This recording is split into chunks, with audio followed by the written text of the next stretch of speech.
الحمد لله رب العالمين والصلاة والسلام على رسوله الأمين وعلى آله وصحبه أجمعين. Le Cheikh Abdelaziz Al-Sadhan وفقه الله لكل خير nous dit dans le troisième point الأمر الثالث عشر الحذر من التطلع إلى التصدر والترأس. Donc le fait de ne pas de prendre garde à se mettre en avant et à vouloir التصدر se mettre en avant يعني trop tôt.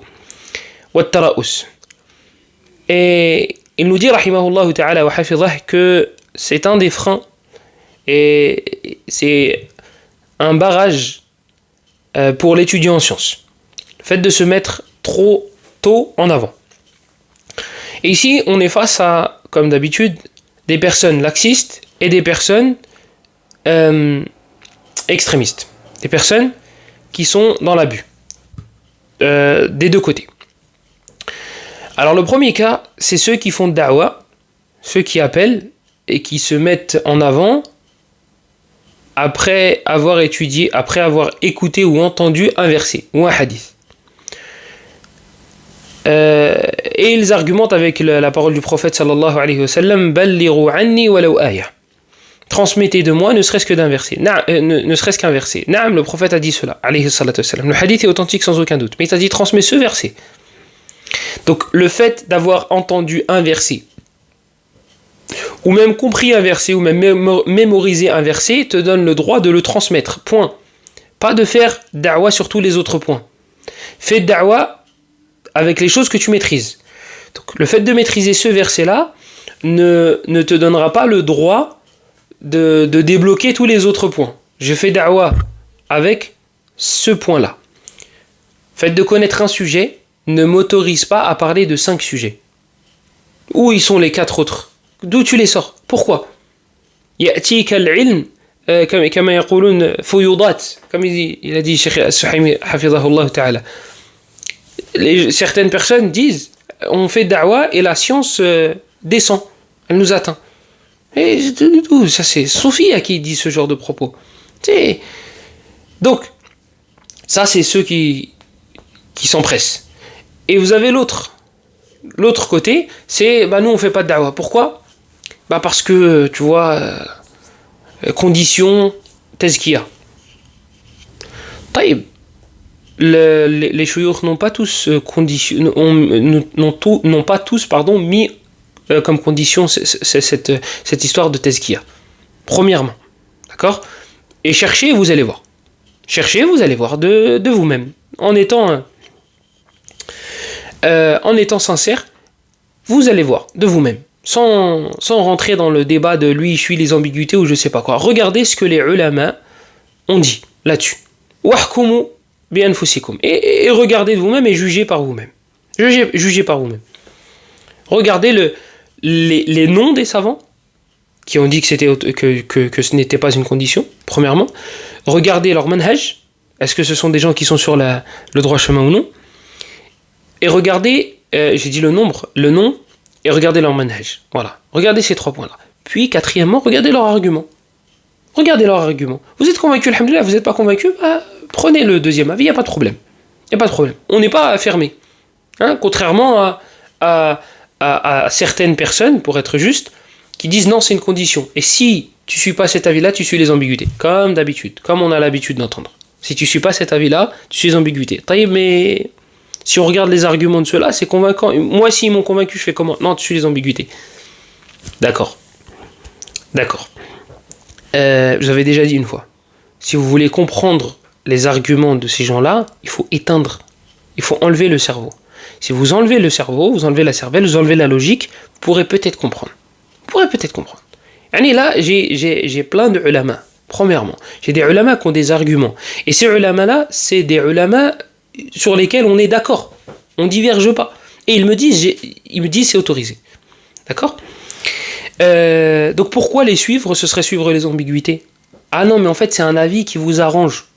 Qui t'a dit qu'on n'avait pas de tezkiya? Qui t'a dit que ceux qui se sont mis en avant n'ont pas de tezkiya? C'est parce qu'ils ne te l'ont pas affiché à toi. Ils ne te l'ont pas envoyé à toi. Ça, c'est autre chose. Et puis, dire que cet avis-là les arrange. Comment tu sais? On n'est pas en train de parler de l'intention de la personne, là? Si, mais bon, eux ils ont le droit. Eux ils ont le droit de parler des intentions des gens. Ala kulli hal. Donc on est face à ces deux. Voilà, là ils se mettent des barrières, ils se mettent des bâtons dans les roues tout seuls. Oui, mais peut-être qu'il faut une tezkia. Taïeb, si t'as la tezkia, c'est bon. Il a la tezkia. Je connais des élèves de grands chouyours qui sont en France et qui ont des sociétés mais qui veulent pas faire de da'wah. Quand tu parles avec eux, tu te dis mais subhanallah, le gâchis. Ala kulli hal, il y a la barrière de ouais mais il va y avoir des mots qui vont m'atteindre. Il va y avoir mots, du coup vous pouvez l'écrire des deux manières. Hein.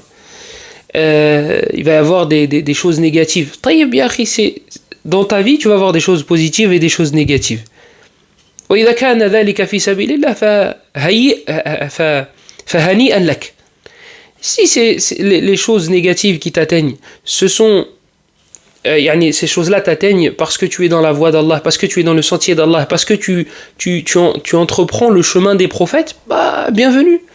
Même si on ne souhaite pas les épreuves, elles viennent. وَلَقَدْ كُذِّبَتْ رُسُلٌ مِّن قَبْلِكَ فَصَبَرُوا. Et des messagers ont été démentis avant toi, فَصَبَرُوا, ils ont patienté. Tu entreprends exactement le même chemin que les prophètes. Ils ont appris, ils ont fait da'wah, et ils ont reçu des choses négatives. Et ils ont patienté. Voilà, ce sont les étapes. Dans le livre par lequel on passe tous au tout début. Les 3 fondements.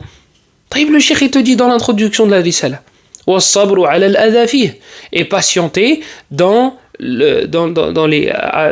concernant les mots qui vont nous atteindre dans la da'wah. Donc quand bien même les kuffars, les munafiqoun, les muta'alimoun, ils vont t'atteindre. Et umbad, c'est que du khair pour toi. Des hasanat s'ils mentent sur toi. Des hasanat s'ils te calomnient. S'ils te citent un défaut qui est vraiment en toi, tu pourras t'améliorer. C'est une bonne occasion pour revoir ces problèmes-là. S'il y en a un, il te dit t'as un jahil, t'as un ignorant. Taïb. Peut-être que toi, t'es pas un ignorant dans ta façon de faire da'wah et dans ce à quoi tu appelles, mais quand tu te remets en question, tu dis mais peut-être que si on fouille bien, je suis un jahil dans tel sujet, je vais m'améliorer. Voilà, jazahullahu khairan. Voilà, s'il y a quelque chose de constructif, pourquoi pas s'améliorer? Dans tous les cas, ce sera positif pour moi. Dans tous les cas. Et s'il cite quelque chose de faux, ce sera des hasanat pour moi. Voilà. Donc dans tous les cas, et comme il disait Ibn Hazm rahimahullah, ça c'est positif. C'est très positif. C'est meilleur que des éloges. Même si, voilà, on sait que le prophète sallallahu alayhi wa sallam a dit que c'était tilka ajilu bushra al-mu'min. C'était la récompense précipitée du musulman. Donc s'il n'y avait pas ce hadith-là, on aurait été, plus motivé à écouter les choses négatives que les choses positives. Donc on a ces deux opposés là. Pareil, quand on va pour prendre la science d'un prêcheur, on a les laxistes, ils prennent de toute personne, toutes les personnes qui se mettent en avant. Et t'as les autres, je veux connaître tous tes chouyours, tous les livres que tu as étudiés, combien de temps tu es resté avec tel cheikh, combien de temps tu as étudié tel livre. Qu'est-ce que tu vas faire avec tout ça? Qu'est-ce que tu vas faire avec tout ça concrètement? Moi, une fois, il y a un frère qui est venu me voir, c'était il y a peut-être 6-7 ans, il m'a dit tu prends la science de qui? Et durant cette période-là, j'étais concentré sur Cheikh Mohammed Ali Adam al-Éthiopi, rahimahullah ta'ala. Donc c'était ses livres, ses audios, ses élèves avec qui j'étais en contact et qui nous envoyaient des contrôles, etc., etc. À moi, il y a plusieurs frères, pour pouvoir avoir justement Tezkia, etc., etc., tout ce qui s'ensuit. Et donc je lui dis Mohammed Ali Adam. Il me dit je connais pas, c'est qui? En fait, c'est pas un problème de ne pas connaître un cheikh ou 2 ou 3. Mais quand tu es dans la position du testeur, quand toi tu testes les gens, ya Babistam. Normalement toi, t'es un Shu'ba ibn al-Hajjaj, toi. Toi normalement t'es un Yahya ibn Ma'in. Toi si tu testes les gens, c'est que tu t'y connais. C'est que tu t'y connais un minimum. Normalement même un maximum. Si tu n'as pas ce rang-là, tu testes personne. Toi, tu apprends. Donc, tu veux tester, vas-y, teste, bismillah. Mais, voilà, tu vas voir le boomerang, tu vois, toi aussi, on va on va te renvoyer le truc. Et là, il n'y a même pas eu besoin de le renvoyer. C'est qui Cheikh Mohamed Ali Adam? Je le connais pas. Est-ce qu'il est sur la voie droite? Est-ce qu'il est je sais pas quoi, je sais pas quoi? Va, cherchez, il est sur la voie droite. Cherche. Taïb. Donc on fait face pareil à ce laxisme et à cet abus aussi. C'est ceux qui prennent de tout le monde et ceux qui mettent des conditions qui... Regardez, le nombre d'années par exemple, là, cette question de nombre d'années.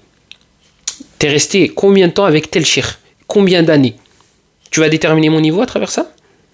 Ou tu vas déterminer si je suis sur la bonne voie à travers ça? Non, parce qu'il y a des personnes qui apprennent en 2 mois ce que toi tu n'apprends pas en 2 ans. On va donner un exemple tout simple, le Coran. Ça fait 10 ans que tu étudies, tu n'as toujours pas fini le Coran.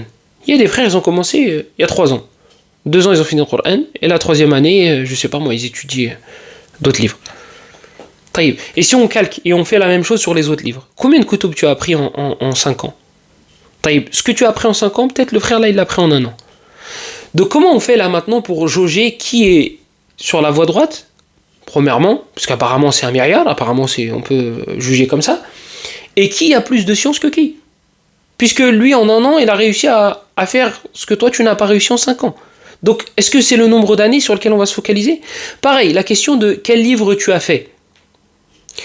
Mais quel livre tu as fait? Si moi je fais Kitab Tawhid, par exemple, prenons l'exemple de Kitab Tawhid, je l'ai fait avec l'explication du Cheikh Salih Al-Usaymi, hafidhahullah ta'ala. D'accord? Et je le fais en 2 mois. Et j'apprends l'explication par cœur. Mais je te dis juste dans mon CV, j'ai fait Kitab Tawhid avec Salih Al-Usaymi. Voilà. Toi, tu me demandes quel livre j'ai fait. Et Foulan, il a fait Kitab Tawhid aussi. Sauf que lui, il l'a fait avec l'explication de Cheikh Mohamed ibn Salih Al-Uthaymin.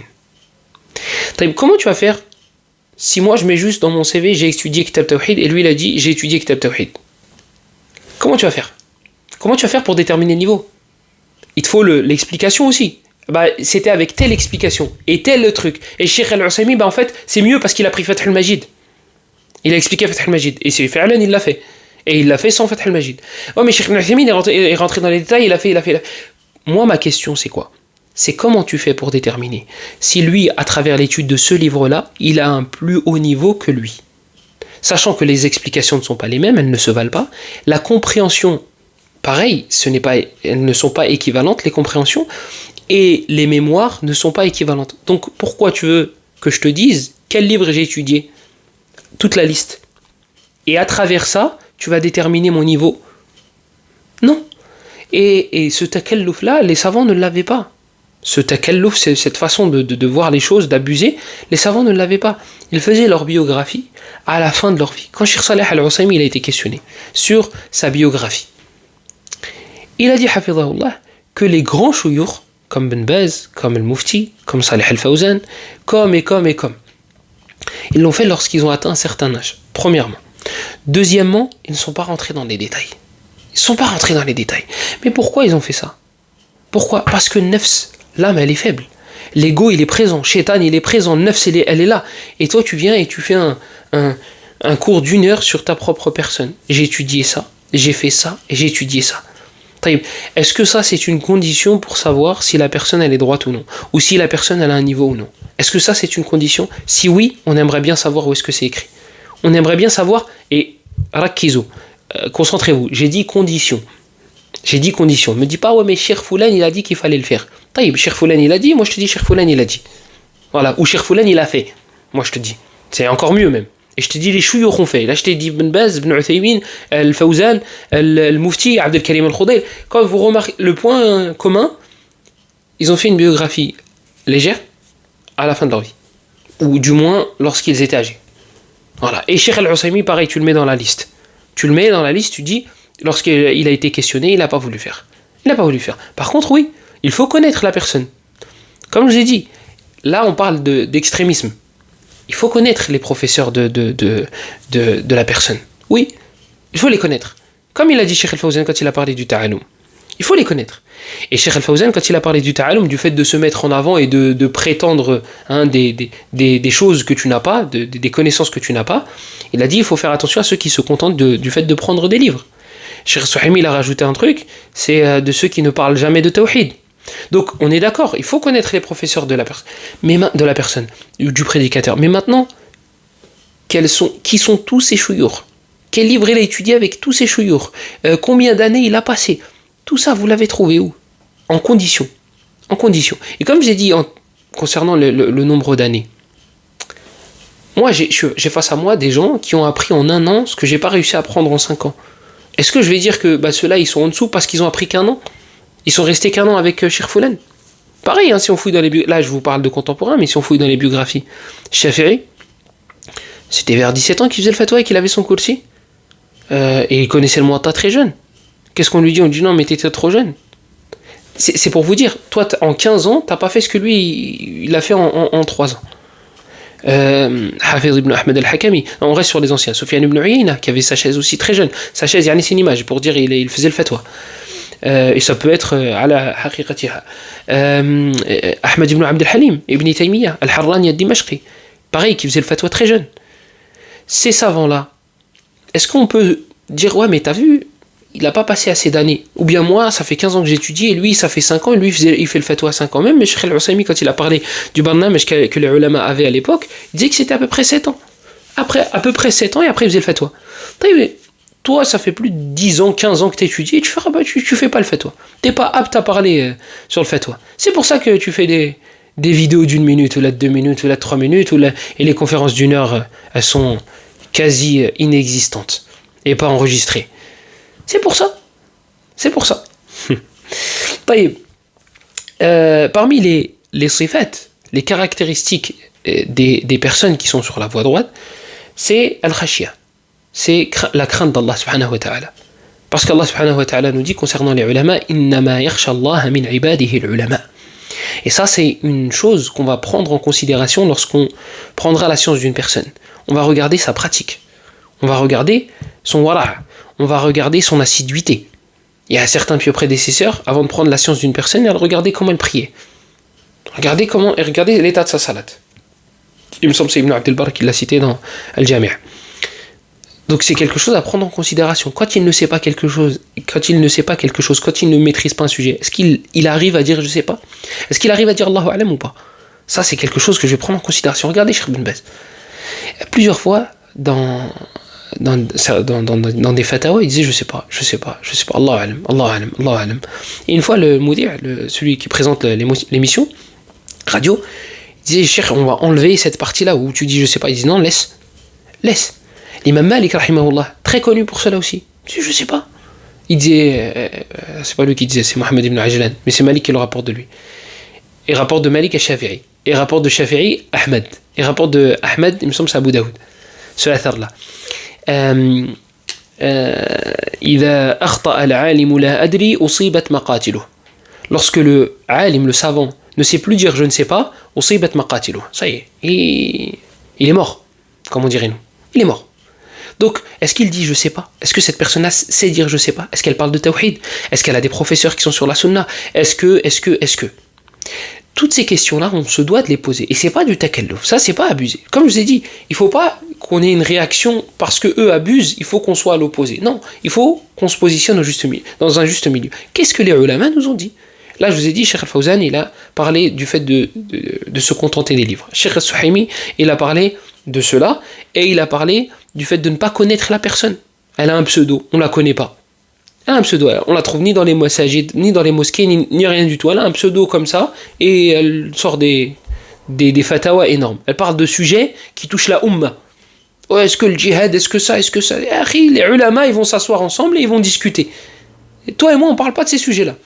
Toi et moi, à la rigueur, on transmet, on transfère. Mais toi et moi, on parle pas de ces sujets-là. Ou il y a un autre qui te fait une vidéo sur le vote, et te cite un verset, et le verset il se trompe dessus. Laisse les ulama parler. Laisse les ulama. Laisse, ils savent comment aborder, à qui parler, comment parler, etc. etc. Donc des petites personnes qui parlent de grands sujets. Ça, mets-le de côté. Ça, ce genre de personnes, mets-le de côté. Mets-le de côté. C'est pas, ça sent pas bon. Parmi les sifat aussi, c'est que les ulama, les vrais, et ceux qui les ont suivis, détestent les éloges. Je vous invite à regarder Cheikh Ibn Baz et Cheikh Ibn Uthaymin quand les présentateurs leur ont fait quelques éloges. Cheikh Ibn Uthaymin est fermé. Abadan, il dit comme ça au présentateur qui a voulu lui faire des éloges. Il a dit abadan, il a insisté comme ça, il lui dit non, tu feras pas. Cheikh Ibn Baz, quand il a entendu le présentateur faire des... Et c'est tout ça, c'est filmé. Et il a fait des doigts pour qu'Allah lui pardonne. Il a fait des doigts pour... Les gens véridiques n'aiment pas les éloges. Ça vient, alhamdoulilah. Mais c'est pas le gars pendant une demi-heure, wallahi, des fois, t'es épaté, t'es étonné. Tu regardes une conférence comme ça, le gars, il présente pendant une demi-heure. Allez, j'abuse. 10 minutes. Des éloges. La khore, il est là, il écoute, il baisse la tête, il fait le mec humble. Mais non, arrête-le. Et nos ulama n'acceptent pas ça. Ils n'acceptent pas pendant 10-15 minutes des vers de poésie, et ça. Allamatu zaman, al-faqih, al-muhaddith, al-imam, al-allama, des awsaf. لعلها لا يستحقها كبار الصحابة. Peut-être que c'est pas la yastahiqunaha, c'est on aurait il y a que qu'on pourrait décrire de la sorte. Peut-être que seuls les compagnons, les grands compagnons du prophète pourraient mériter ce genre d'éloge. Oh, et il est là, il est assis comme ça, et à la fin il dit qu'Allah lui pardonne, il a abusé. Mais ben t'avais qu'à le stopper. Et je vais pas dire des noms parce que c'est des, alhamdoulilah, dans le public francophone, ils sont pas connus. Mais c'est des gens qui sont connus dans leur pays. Dans leur pays, ils sont connus. C'est pas normal. Les ulama n'aiment pas ça. Et je vous invite à regarder nos grands ulama, est-ce qu'ils acceptent ce genre d'éloge. Ils le stoppent d'un coup. Ils le stoppent sec. C'est des choses... Malheur à toi, tu as tranché la gorge de ton compagnon. Comme le prophète sallallahu alayhi wa sallam a dit à celui qui abusait dans les éloges. Et il a dit, alayhi sallam, de jeter de la terre sur le visage de ceux qui abusaient dans les éloges. Nos ulama n'aiment pas ça. Ça, c'est un des signes. Quand il va faire une conférence, t'as pas le gars qui va faire une demi-heure de... Et souvent, c'est lui qui lui dit de faire les éloges. Souvent, c'est lui, c'est le conférencier qui dit au gars qui vas-y, cite ça. Et Abdel Karim al-Khudayr, hafidahullah, il avait cité une histoire comme ça. Le gars, il le présente, le muhaddith, et je sais pas quoi, et il a des ouvrages dans tel domaine, et il a presque atteint le niveau de Cheikh al-Albani. Et le gars, le conférencier, il dit, non, je l'ai dépassé. Comment t'as dépassé quoi? T'as dépassé qui? Bref, je risque de sortir de... Parmi les caractéristiques, adamu at-ta'arrud lima yuskhit, ça on en a parlé, le fait de ne pas aller vers ce qu'Allah subhanahu wa ta'ala déteste et ce qui le met en colère, et ne pas vouloir absolument satisfaire les gens. Ça fait partie de leurs caractéristiques. On a dit al-akhd min anil ulama, le fait de prendre des savants, et ça, à la base, c'est le hadith rapporté par l'imam Abu Daoud sur Abdullah ibn Abbas radiyallahu anhu. Le prophète sallallahu alayhi wa sallam nous dit tasma'un wa yusma'una minkum wa yusma'u mimman sami'a minkum. Donc tasma'un, vous entendez de moi. Les compagnons entendent du prophète sallallahu alayhi wa sallam. Wa yusma'u minkum, et on entendra de vous. On vous écoutera vous aussi, donc vos élèves, les élèves des compagnons. Wa yusma'u mimman sami'a minkum, et ainsi de suite. Silsila, la chaîne. Parmi leurs caractéristiques, c'est qu'ils ne suivent pas les ambiguïtés. Ils ne suivent pas les ambiguïtés. وَالرَّاسِخُونَ فِي الْعِلْمِ يَقُولُونَ آمَنَّا بِهِ كُلٌّ مِّنْ عِنْدِ رَبِّنَا. Et comme il a dit le prophète sallallahu alayhi wa sallam dans le hadith d'Aïcha, dans Sahih, ils ne suivent pas les ambiguïtés. C'est pas ils vont s'accrocher à mais t'as vu, il y a divergence sur ce sujet-là, est-ce qu'on peut serrer la main de la femme ou pas, et t'as vu la musique, en vrai, il y a deux avis et faut pas qu'on ferme la porte. Non. وَلَيْسَ كُلُّ خِلَافٍ جَاءَ مُعْتَبَرٍ إِلَّا خِلَافٌ لَهُ حَظٌّ مِنَ النَّظَرِ. Un truc comme ça, je me souviens plus exactement. Et c'est pas tout. À chaque fois qu'il y a une divergence sur un sujet, tu vas t'accrocher à la divergence. Non. Il y a parfois des ulama qui vont se tromper. Ayons pas peur des termes. Il y a des ulama, parfois, qui vont se tromper. Et il y a une risala de Cheikh al-Islam ibn Taymiyyah, Raf'ul Malam, an a'immatil a'lam. Et il cite les excuses. Pourquoi un alim pourrait se tromper ou bien contredire un texte, parfois. Il cite les excuses. Taïb, mais toi, qui as lu la pancarte interdit de rentrer, est-ce que tu peux rentrer parce que l'autre, il a pas lu l'autre, il sait pas lire. Ouais, il est rentré quand même. Oui, mais toi, tu sais lire. Il y a écrit interdit de rentrer. Donc toi, tu peux pas rentrer. Lui, il est excusé. Toi, tu ne l'es pas. Et avant qu'on dise, oui, mais t'as vu, il dénigre les savants, ça veut dire, eux, ils savent pas lire. C'est une image.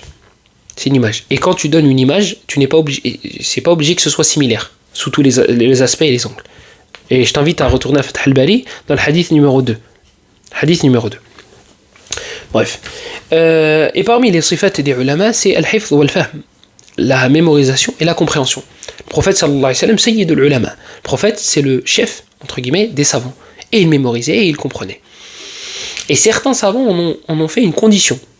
Certains savants en ont fait une condition. Comme l'imam Malik, rahimahullah, il disait, ne prends pas de 4 personnes. D'un safih, d'un idiot, yu'linu safahatahu. D'un idiot qui montre son idiotie. C'est zahir. C'est un idiot, c'est un abruti, ça se voit des kilomètres. D'accord ? Déjà, juste cette condition-là, on pourrait en parler longtemps. Et parmi les caractéristiques, il dit un homme salih, un homme droit, pieux, et qui ne mémorise pas ce qu'il transmet. Wallahi, là, juste, ces 2 caractéristiques-là, on pourrait en parler en long et en large. Moi, je suis étonné de certaines personnes qui, et regardez le terme que je vais utiliser, comme ça on ne comprend pas ma parole, qui dépendent de leurs notes. Pareil, je vous invite à regarder les conférences de nos ulama.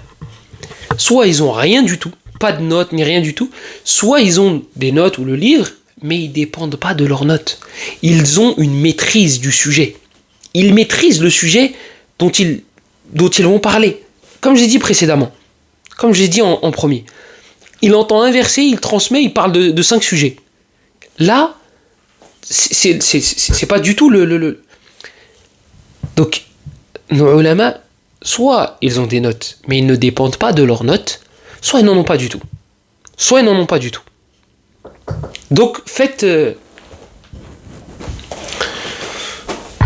Donc, al-muhim, c'est pour vous faire comprendre qu'il est très important de mémoriser ce qu'on transmet. Très important de maîtriser son sujet. On ne dit pas que c'est une condition de tout mémoriser, mais il ne faut pas qu'on soit face à un amateur qui, si on enlevait les notes, il ne pourrait pas nous faire de cours sur ce sujet-là. Et quand je parlais avec certains frères, de certains prêcheurs, et qui se sont braqués parce que je leur disais de ne pas écouter, même si c'est pas... On n'en fait pas un daïdan, c'est pas quelque chose qu'on répète beaucoup, mais quand il y a le maslaha qui est là, on en profite pour parler. Et si tu es en face de moi et que tu me sors le nom d'une personne, je te parlerai, comme ils disent français. Et quand ces personnes-là se sont braquées, je dis écoutez, vous allez continuer à regarder. Alors moi, j'aimerais que vous releviez un point. Combien de versets de hadith ils citent dans leur conférence? Premier point. C'est la base, le Coran et la Sunna. On crie matin, midi et soir, Coran, Sunna. Coran, Sunna. Combien de versets et de hadith ils citent, pardon. Première chose. Deuxième chose, est-ce qu'ils les citent en arabe ou en français? S'ils citent les deux, il n'y a pas de problème. Mais moi, pourquoi je dis ça? Parce que généralement, citer en français, c'est pas difficile. Parce que tu peux citer le sens global. Taïeb, le verset, tu te trompes sur une lettre, sur un accent, on va le voir direct. Donc, est-ce qu'il cite les versets en arabe ou en français? Et les hadiths, arabe ou français? Ou bien les deux? Moi, ce qui m'intéresse, c'est la partie arabe. Pareil, parce qu'en français, tu peux le citer de manière générale. Taïeb. Autre chose, toujours dans la liste. Et ça, c'est ce que j'avais dit aux frères. Donc, il faut passer par ces... Est-ce qu'il les cite de mémoire? Ou bien il dépend de ses notes? Il a son PC, il a son cahier ou son livre, et il est obligé à chaque fois de citer un verset ou un hadith, de regarder, lorsqu'il le cite en arabe ou en français. Parfois, c'est même en arabe et en français qu'il dépend de ses notes. Même le sens global, il n'arrive pas à le citer par cœur. Taïb. Une fois qu'il a passé toutes ces étapes-là, dis-moi au bout d'une heure de conférence avec combien de versets tu es sorti par cœur et de hadith par cœur. Combien tu sors avec combien? Moi, je dis pas ouais, mais c'est une condition, etc. Je dis juste que ça en dit long sur le niveau de la personne. Ça en dit long sur. Pareil, revenez à nos ulama. Regardez le nombre de versets qu'ils citent. Regardez le nombre de hadiths qu'ils citent. Mais en vrai, c'est logique. Ce sont nos bases, le Coran, la Sunna. Matin, midi et soir, on rabâche Coran, Sunna, taïb, ce sont nos bases. Et puis d'où sort l'histoire de mémorisation? Je vous ai cité l'Athar de l'imam Malik, et le prophète Sayyidul Ulama, il le faisait. Et puis si on devait citer les Hufaz, on pourrait le citer, il n'y a pas de problème. On pourrait en citer plein. Mais la question là qui se pose, c'est que si tu ne connais pas les hadiths, tu ne connais pas les versets, sur quoi repose ta da'wa? Sur quoi repose ta da'wa? Vu que tu dis Coran et Sunna matin, midi et soir, sur quoi elle repose ta da'wa? Sur ce qui est écrit sur ton cahier ou ton livre? Bah ça veut dire que tu es un ignorant dès qu'on te l'enlève. Taïb, si tu es un ignorant dès qu'on enlève ton livre ou ton cahier, tu es un jahil, tu fais pas de da'wa. Tu fais pas de da'wa. Et moi, mon problème, c'est quoi? C'est que ces gens-là, c'est souvent les snipers. C'est souvent eux qui critiquent les autres. Mais toi, t'es un traducteur, toi. Toi, t'es un traducteur. T'es pas un... Tu peux pas te mettre dans le Maïdan des grands combattants, entre guillemets. C'est comme je vous ai dit tout à l'heure, le testeur. Il n'y a pas de problème, tu me demandes le nom du shir que je suis ou je sais pas quoi. Il n'y a pas de problème. Mais toi, quand tu me poses la question en tant que testeur, il faut que tu aies les épaules pour assumer ce qui va venir après. C'est tout. Donc là, toi qui es un traducteur, qui tire sur les gens qui sont plus compétents que toi, bah, on va te dire, mon ami, on va te tirer dessus aussi. Et on va remettre les pendules à l'heure. Et on va te dire que toi, t'es un traducteur. Un traducteur, c'est utile. Mais un traducteur, il tire pas sur les gens qui font le travail de traduire, de mémoriser, de comprendre, de transmettre, de faire des recherches, de faire le jam', Toi, t'es pas dans le même maïdan qu'eux. Toi, t'es pas dans le même domaine qu'eux. Tu fais ton œuf, tu es utile, mais c'est pas le même niveau. T'es pas dans la même catégorie que ces gens-là. Et si ces gens-là décident de se retourner vers toi pour diriger eux aussi leurs armes vers toi, comme toi tu diriges, mais ils vont te massacrer. Ils vont te massacrer. Wallah, et des fois, je vois certains prêcheurs critiquer d'autres. Je me dis, mais si lui il répond, il va humilier celui-là. Il va l'humilier. Il y a des gens qui ne savent pas ce qu'ils font. Et pareil, des fois, je vois des frères, on parle avec des frères, et il me dit, tel prêcheur, parmi les choses qu'on lui reproche, c'est qu'il n'a pas étudié chez les savants. Ah ouais? Bah moi, je le connais, et je sais qu'il a étudié des années chez les savants. Donc toi, tu ne sais pas s'il a étudié chez les savants. C'est pas pareil. Et qu'est-ce qu'on fait là? Tu vas appliquer la règle des kuffars de Quraysh? Lorsqu'ils ne savent pas quelque chose, ils disent c'est pas vrai. On connaît cette façon de penser. Bah non, je sais pas, je connais pas. Ah, tu sais pas, tu connais pas. Ça veut pas dire que ça n'existe pas. Tu veux pas la règle des kuffars? Hein? Je crois en ce que je vois. C'est tout. C'est tout. Là, toi qui te dis qu'il n'a pas des professeurs, tu veux qu'il crie sur tous les toits qu'il a des professeurs? Si tu cherches sincèrement, tu vas trouver qu'il a des professeurs. Cherche, fais tes recherches et tu vas voir qu'il a des professeurs. Comme je vous ai dit, on est face à un abus et un laxisme. Et le haqq, il est entre les deux. Le haqq, il est entre les deux. Et je vous invite... premièrement, à lire le livre de Cheikh Bakr Abou Zayd, At-Ta'alum, qui est très nafis et très utile. Rahimahullah ta'ala wa qaddasa ruhahu, ce grand savant. Et Cheikh Al-Suhaimi a fait quelques commentaires sur ce livre-là, pareil, très, très utile. Et vous allez reconnaître beaucoup de caractéristiques des gens. Et là, c'est pas des choses ambiguës. Là, ces ulama-là, Al-Bakr Abou Zayd, Salih Al-Suhaimi, vont te citer des vrais sifat. C'est pas ambigu, c'est clair. C'est clair, tu vas voir vraiment les sifat des muta'allimin. Deuxième chose, je t'invite à aller lire le livre de, je crois qu'il s'appelle Ahmed ibn Nasir At-Tayyar. Le livre il s'appelle Sina'atu Talib al-Ilm. Sina'atu Talib al-Ilm. Former un étudiant en sciences. Et dedans, au début du livre, il parle de l'farq bayna talib al-ilmi wa muhibb al-ilm. Il parle de la différence entre l'étudiant en sciences et celui qui aime la science. Et de toute façon, le cheikh, il a vraiment des ouvrages très utiles. Voilà, je pense que c'est tout ce que je voulais dire. Voilà, de toute façon, j'en ai assez dit. Là, vous avez de quoi mettre en garde et parler. وصلى الله وسلم وبارك على نبينا محمد وعلى آله وصحبه أجمعين والحمد لله رب العالمين.